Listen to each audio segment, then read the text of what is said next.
Hi, I'm Charlie, I'm back and I love Mario. Mario has been one of the biggest franchises over all of gaming. Mario and video games go hand in hand. And honestly, my love of Mario can go all the way back to the original game Super Mario Bros. On the NES that released in 1985. Even if I wasn't alive when it came out. Yeah, that's right, I wasn't born then. The first way I played this game was on my Wii. I know. I'm cool. That's why I own too many copies of this game. The thing is, I've never completed this game. Well, properly, anyway. I've always used either save states or the rewind feature or something along those lines in order to fake myself completing this game. So I thought, why don't I actually play through every single level of the game and give this game a fair shot? Nintendo struck gold. Mario Bros was the newest arcade game by Nintendo, but there was a huge problem. It was stuck at the arcade. Of course, you could play this game on the Atari 2600, but I think the world would like to forget that it was ever on the Atari. What the Nintendo probably should have control over their Mario games. See, with the Atari port of Mario Bros, the game had almost nothing to do with Nintendo. Video games are really weird at this point in time. Luckily, Nintendo this year were also releasing their own home console, the very first one they'd ever made if you ignore the other consoles from before this. All they do is play Pong! Their new console was the Famicom. The Famicom was the brand new way to play video games at home. No other console had done anything like this. However, this was only released in Japan. Nintendo didn't really have a stake outside of Japan, with video games being in an almost dire state outside of the country. In the US, Atari killed the video game industry with release after release of some of the most horrible video games ever created, and people were getting sick of playing trash after trash. Legend goes that the peak of these horrendous games was a tie-in game for the movie E.T. This game was rushed and nobody liked it at all. Copies were destroyed and buried just so no one would ever have to play this game. And video games seemed like a completely dead genre at home. Of course, the arcade was still a thriving business, but at home, consoles could never build up to the hype of what we had at the arcade. Back in Japan, Nintendo were trying to figure out a way to release their Famicom worldwide. But with this video game crash in the US, Nintendo knew they had to change something. So they waited 2 years and made it look like a VHS player. Alongside the release of this brand new Nintendo Entertainment System, they released Super Mario Bros., taking the characters from the popular Mario Bros. And created what can only be described as the best video game of all time. The best video game at the time. What do you think it has to compete with? Pong? World 1 of Super Mario Bros. Is the most iconic levels in all of gaming. It is a pretty simple goal, to introduce the player to the game as fast as possible. The level opens with the Goomba walking toward you, and a power-up being close by for you to get. Now, despite this level's ease for more veteran players of any video game ever, this level in 1985 would have been a challenge to understand. There's no tutorial telling you the controls, assuming you didn't read the instruction manual. You're just straight into the game. Mario has that classic red and brown design, the sky is blue, everything is normal, everything is great. Wait, Mario's red and brown? Last time I checked, isn't his overalls blue? Well, there are a few reasons as to why this looks different. Firstly, this was still at the point where Mario's overalls and his shirt had the reverse colours, but even then, that doesn't explain the brown, does it? This was most likely done due to the sky being blue, with Mario at the time not having an outline around him, which would have made his overalls be pretty hard to see compared to the sky. You just gotta get used to this weirdo NES stuff when playing Super Mario Bros. 1-1 has a secret 1-up after all the pipes, pretty much the go-to secret for this level, with a pipe close by that will take you all the way to the end of the stage. Of course, this stage also has the famous hidden star, which is your first introduction to the power-up in the series. But the level ends with a simple hill up to the flagpole, for you to jump on it and finish the level. 1-2 is where things get interesting. Unlike 1-1, which is an overworld look, 1-2 transitions from the overworld into the underground. This theme is more blue than anything else, and is the underground of the Mushroom Kingdom. It introduces these platforms to jump on, different types of Koopa Troopers, piranha plants, and more, but we'll get to that later. Super Mario Bros. Released on several different consoles, with its first re-release being on the Super Nintendo, where the graphics are upgraded and the game is just worse. Look, I'm sorry, I just prefer the original Super Mario Bros. Over the Super Mario Bros. All-Star version of Super Mario Bros. Super Mario All-Stars also has some weird design choices throughout the game. In each level, there's a bonus section, just like there is in the original, but for some reason in this version, Mario's massive head is just sitting in the background like he's the one above all. But no matter, this was technically the best way to play the original game.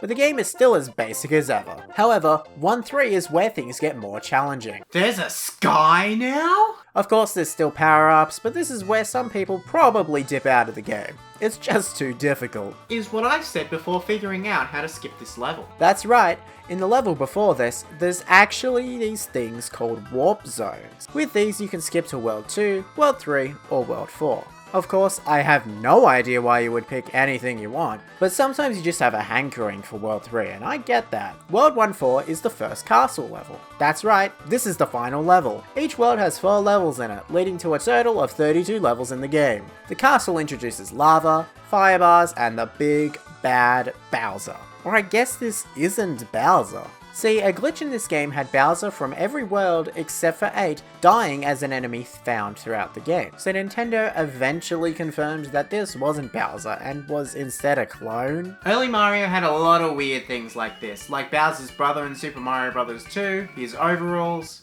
Luigi. Once you defeat the big bad, you discover, hey, it's just this Toad.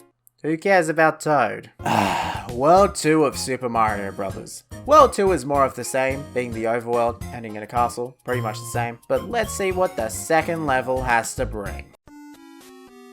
Holy sh**. World 2-2 introduces water to Super Mario Bros. With all new enemies, new gimmicks, everything. Having calming music, random fish, bubbles that push you. Everything is here to set up the future of platforming video games forever. What a revolutionary video game this is. That's why they made a PC port. Yeah, in 1986, Nintendo got Hudson Soft, the guys who went on to create Mario Party, to create Super Mario Bros. Special to release on Japanese computers. Super Mario Bros. Special was originally seen as a PC port of the original game, but with some of the worst graphics ever seen. But it ends up being its own game, almost being a sequel to Super Mario Bros. It has brand new levels, brand new power-ups, and builds upon what was put in the original game. It's a really cool experience, except that isn't what it normally looks like.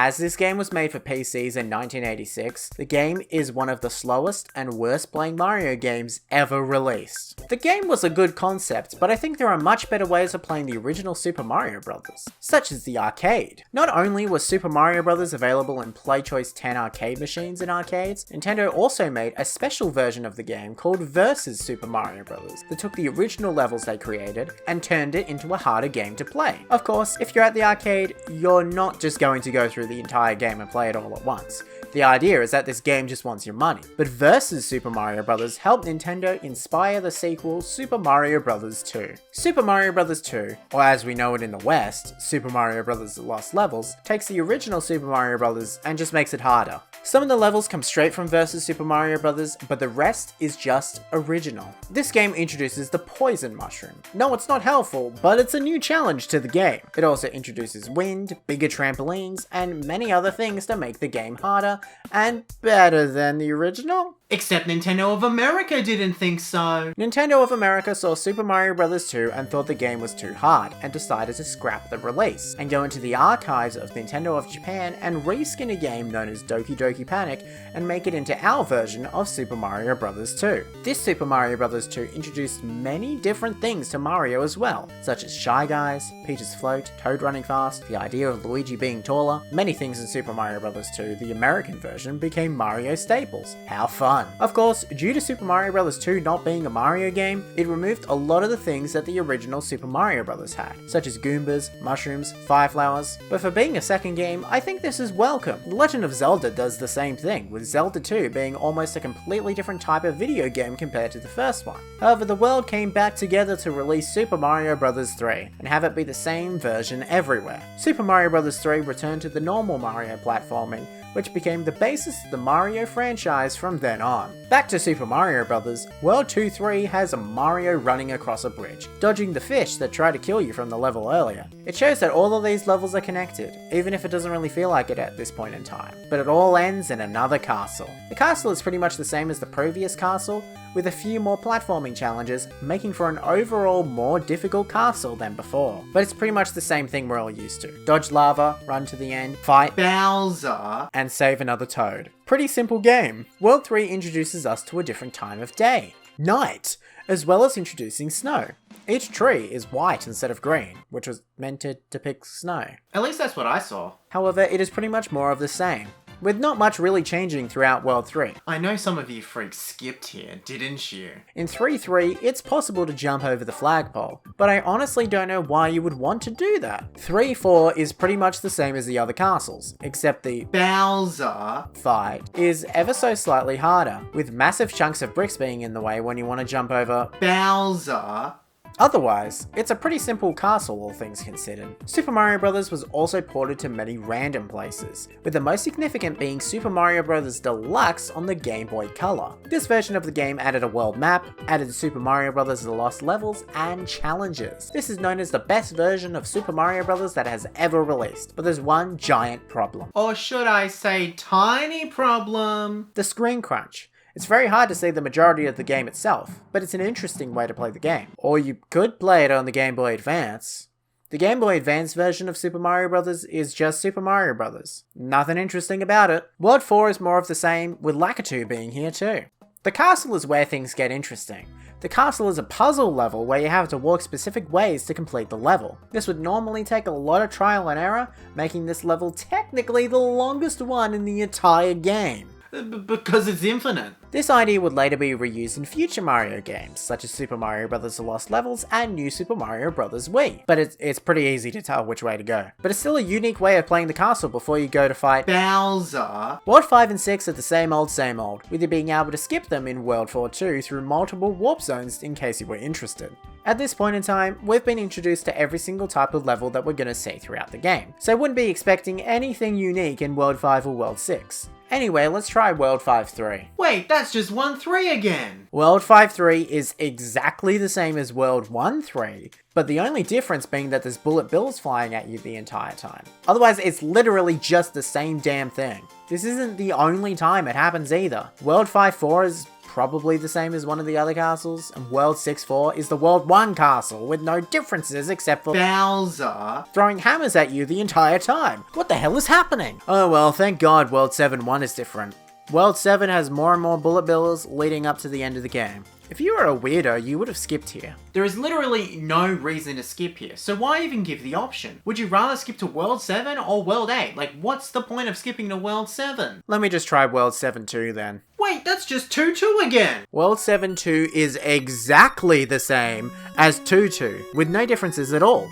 Funnily enough, this level is repeated again in the Minus World. The Minus World is a glitched level that you can access all the way back in World 1-2, but you can't complete it. The Famicom Disk System version of the game has unique Minus World levels, but these levels weren't ever meant to be played. 7-3 follows 7-2, so let's see what this one is. Wait, that's just 2... Yep, that's right, 7-3 is just the same as 2-3. I have no idea why there are so many repeating levels. I couldn't find an answer. Just people disappointed, but at least it gets us out to finally talk about World 8. World 8-1.